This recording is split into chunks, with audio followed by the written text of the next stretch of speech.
Hi Aries, welcome to March. Okay, so where are you at right now? What's going on? They're saying um, you might not be shifting your perspective as much as you need to, but if you do that, if you change the way that you think about things, there's a lot of love and joy happening. Some of you will be falling in love this month. Some of you will just be feeling a lot of love for what it is that you do. But there's definitely this overabundance of love energy in the month of March. Yay! They're saying some of this is sort of a gift from moving on from things in the past. Some of this is actually going to be an overabundance of love or joy for something from the past. And so that's not actually something that's out of the ordinary. When we're coming into a Mercury retrograde, you might be like hyper focused on someone or something from the past, and then like, oh my gosh, I really did love that. And now I'm going to go out of my way to really show that love.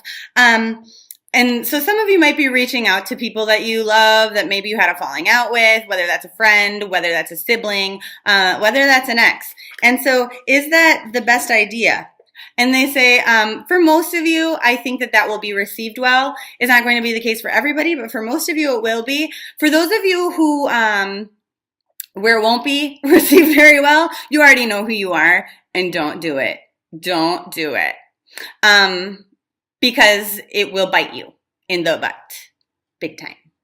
Okay, so what is going to be tainting any sort of feelings of happiness or joy for you in the month of March? And they say action, impulsiveness, and acting impulsively when you're not feeling 100% confident. Okay, so for example, let's say I'm not feeling good about myself. So I go to a bar and I get super wasted and I'm feeling like ugly. So I just like hook up with some random person because I want to feel, cared about or sexy or beautiful. And then I regret it the next day. It's that kind of an energy. It might not be something so extreme, but you might do something impulsively. It could be something, like reaching out to somebody that is just going to make you feel sad instead of feeling loved.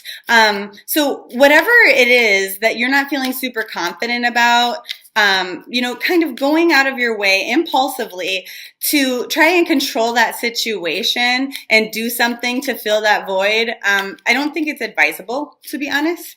So what is it that you think will make you happy this month? And they're saying, this sort of connection to the divine, to God, Allah, spirit guides, angels, the universe, energy, whatever it is. And you're not wrong. Okay, so how is this perception going to be true? And they're saying you have to do this in your own way though. So for example, let's say you're thinking, I'm going to go to church. Okay, I really want to go to church and I want to pray and I want to be around the music and the whatever, and that's going to uplift me. You're going to end up disappointed that that's not actually the case, because your spiritual connection, no matter how you experience that, through meditation, through yoga, through tarot, through whatever, prayer, this has to be a very individual activity. So I'm going to actually switch decks here, and I'm going to see for the majority of Aries, what is the way that you can feel most connected to the spirit world this month? And they say runestones, actually. I am a horrible person to ask about those because I don't know much about it. But a lot of you can feel some sort of connection or guidance that way in the month of March, okay? For the rest of you, what is it? Because I feel like that's a good portion of you, like a solid 60%, but not everybody. And they say your nutrition, actually, spiritualizing your food. Now, I know it sounds weird that you could spiritualize your food, but you can spiritualize anything. It could be like saying a prayer before you eat something. It could be like, oh, thank you, food, for being so delicious and for giving me nutrients and energy. It could be praying about, your food. There's so many different ways that you could spiritualize your food. I can make a 40-minute video on that, so I'm just going to skip over it. But you could type it into Google or into YouTube, how to spiritualize your nutrition, your food. I'm sure that somebody's made a blog post somewhere about spiritual foods to eat, or foods that increase your psychic development, stuff like that. Organic food. Oh my God. Okay, anyway. How is your perception false that, a deeper spiritual connection is going to help you achieve more happiness this month? And they're saying, like, if you feel like you have to spend money, so if you don't already have runestones and you want to go out and buy like a really expensive set and like somehow that's going to help you do it, or like you're going to spend more money like to have more nutritious, like better foods, like we were talking about with the nutrients, they're like, that's not right. That's not right. Because that's just creating like another barrier to like fully using it. So that's an interesting way to think about things. They're saying like, because whatever it is, if it's not something you can do already, it's not a habit that you're going to be able to sustain. And then it becomes that kind of more impulsive energy that we were talking about. And a lot of you are going to fail to see that, especially up until the new moon energy. But they're saying like, be really realistic and honest with yourself about that. Like if you're saying, you know what? Yeah, I do need to connect to spirit. I'm going to go like buy all these healthy foods and see if that helps. And I'm going to like go get these like really fancy like engraved rune stones and I'm going to put it on my list of things to do every day. Like honestly, you're not going to keep up with it. And so they're saying like the bigger thing for you guys is just moving away from things that don't work for you anymore. Realizing what it is we need to leave in our past and what it is we need to move forward with. Kind of like I mentioned previous, that stop, drop, roll reading. What do I need to stop doing? What do I need to drop from my life? And what do I need to roll with in the month of March? Okay, so what's actually going to make you the most happy in the month of March? And they're saying endings, completion, wrapping things up, tying them in a pretty little bow, and then, putting them in the garbage. Just like tying up loose ends, saying, this is done. I'm finished with this. Moving on from relationships. Maybe you've got a stack of papers on your table and just going through them really quick, filing what you need to, paying the bills you need to, and then throwing all of that documentation into the trash or scanning it into your computer so you can get those papers off your table. Completing little things is going to be huge for your level of happiness. And it's also going to make you feel more confident because now you're succeeding at something. Writing it down on a piece of paper and then checking those things off is going to be huge. If you, for example, if you have a hard time like getting up and at it in the morning, have like the first 3 things on a checklist that you might create be get up, brush your teeth, and get dressed. So straight away in the morning, those 3 things, you can cross them off your list and you can feel successful that you already did 3 out of 10 things you decided, right? And so that'll boost your confidence and give you like more motivation to continue to carry forward and not make impulsive other decisions like, I'm going to just like lay on the couch in my pajamas and watch Netflix instead of going to work.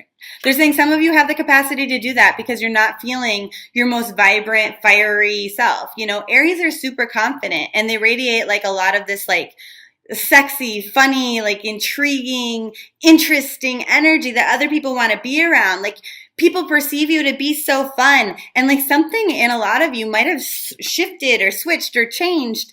And, but then you're kind of like, no, it hasn't shifted or switched or changed. I'm just finally feeling the effects of this bullshit I've been dragging like in my subconscious for a long time. And so they're saying, wrap that up. Identify what the problems are, how you're feeling, why you're feeling that way, and then cut those things out of your life, manipulate or change them. So now you can move on from that energy and fully embrace your happiness. A lot of you feel like good things aren't coming to you. You're feeling hopeless. And part of the reason why is because you haven't totally shifted your perception to say, okay, well, that was then. And like the future is not dictated by the past. Like, I mean, sometimes it is, right?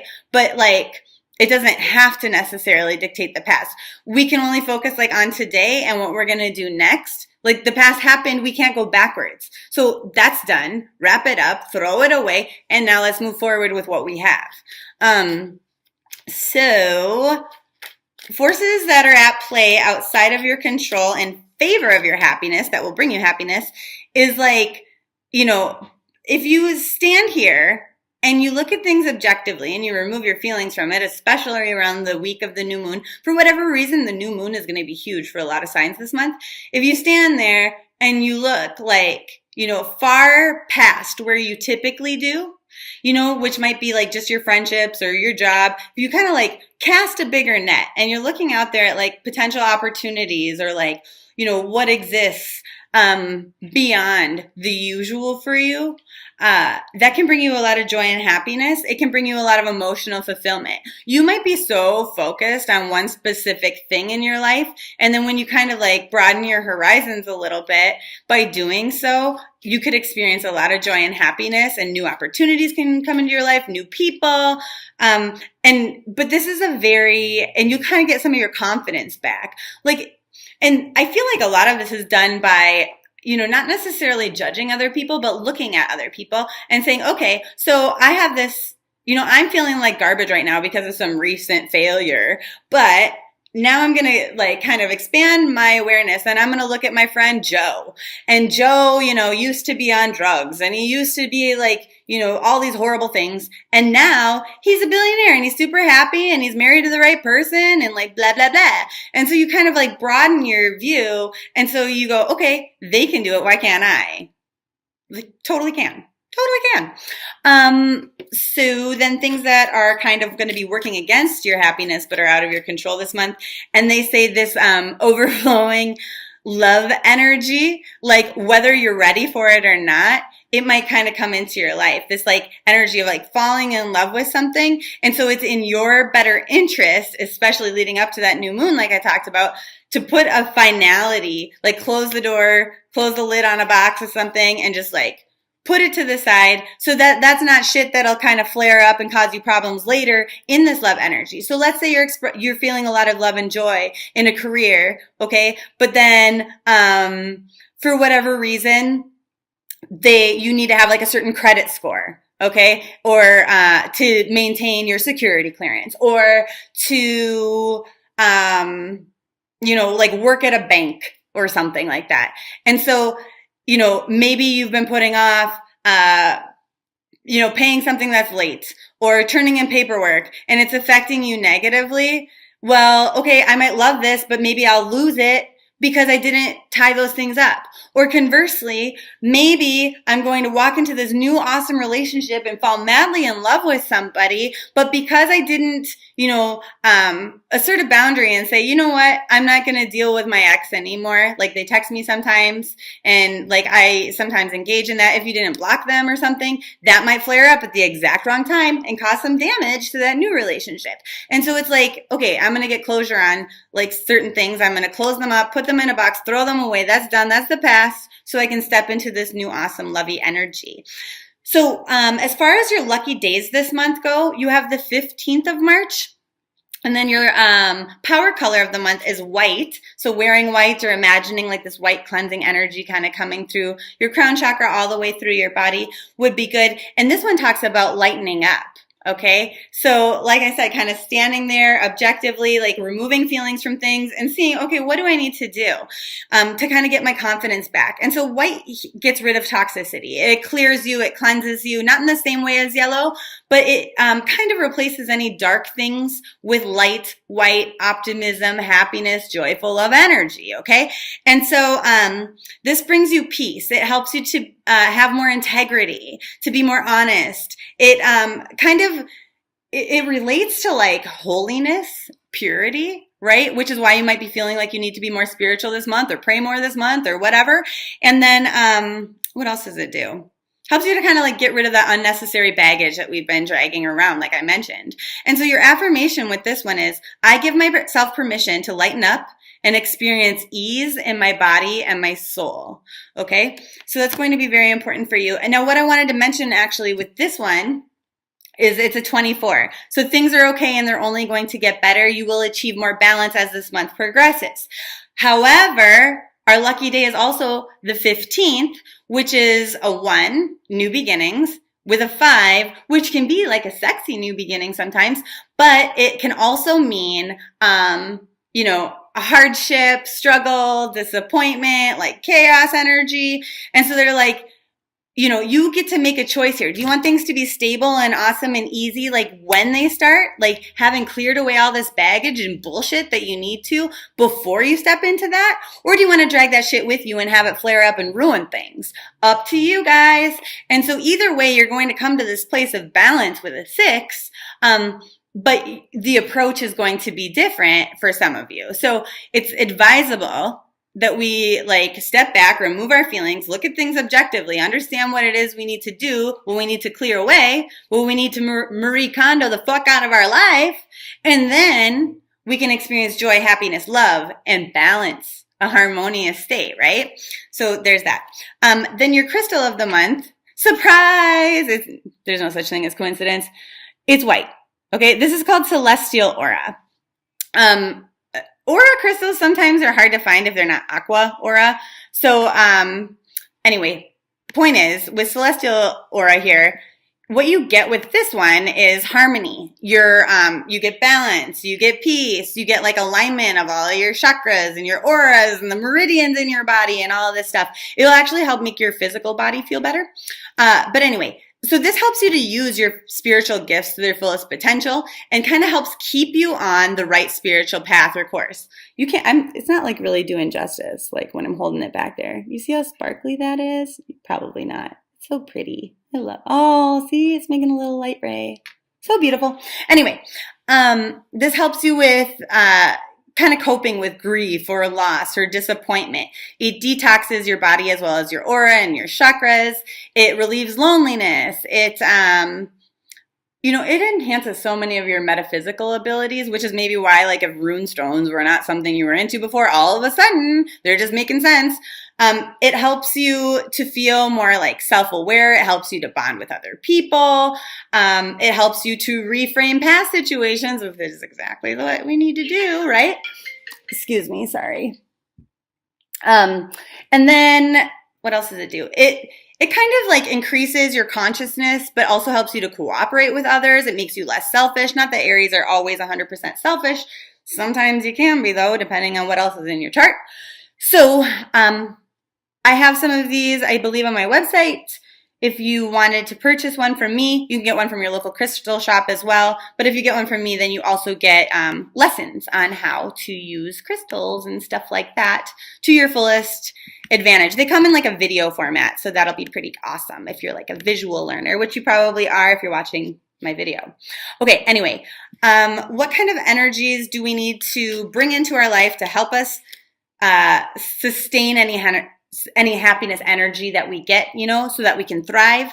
And it's like that energy of completion and seeing things as successful, envisioning our success, where we want to go, remembering that other people see us more positively than we see ourselves sometimes, and then deciding to see ourselves in that same positive light, okay? How do we sustain that energy of happiness once we get it? And they're saying, being in that moment of like, okay, this feels good. Expressing gratitude for the moments that feel really good or happy or joyful. For example, in the morning when it's really sunny, I'm like, oh my God, I just want to sit in the sun all morning. I'm so happy and joyful and excited. And then as my day goes on, I tend to be in a better mood and express a lot more gratitude for the little things, like, I'm like, oh my gosh, my coffee is hot and I love it extra hot and it's like hotter than usual. This is amazing. And then my day just gets better. And they're saying, kind of taking a step back, reducing our impulsivity and looking at things through an objective lens are going to be the very best things for you this month. March overall, in a nutshell, anything we missed, they're saying, okay, so obviously, if we're not feeling super confident and awesome like we typically do as an Aries, something's out of whack, something's out of balance, even though other people are giving us love and, like they're giving us compliments and, they're saying things that make us feel good about ourselves. We're not internalizing it. And so they're saying being open to receive all of those things, like, is not the issue, which is great because that's what a lot of other people do is they push, these gifts away. But basically, for you, it's about believing it. If somebody gives you a compliment that, hey, you look really great, like, you're looking super beautiful or super handsome today. If you just say, oh, thanks, but you really need to believe it. You're like, yeah, you know what? I do. I mean, don't say that out loud. And then everybody's like, you're an arrogant prick. But I mean, go look in the mirror and be like, you know what? They're right. Or if somebody says, hey, you're really good at this or you're really smart, feel, you know what? Actually, yeah, Because that's how we're going to increase our confidence and our happiness and our joy in a better way than being impulsive and kind of like seeking out a destructive way to replace, the feelings that we need to feel that we aren't feeling in the beginning of this month leading up to that new moon. So that is your March. I love you so much. Have the best March ever.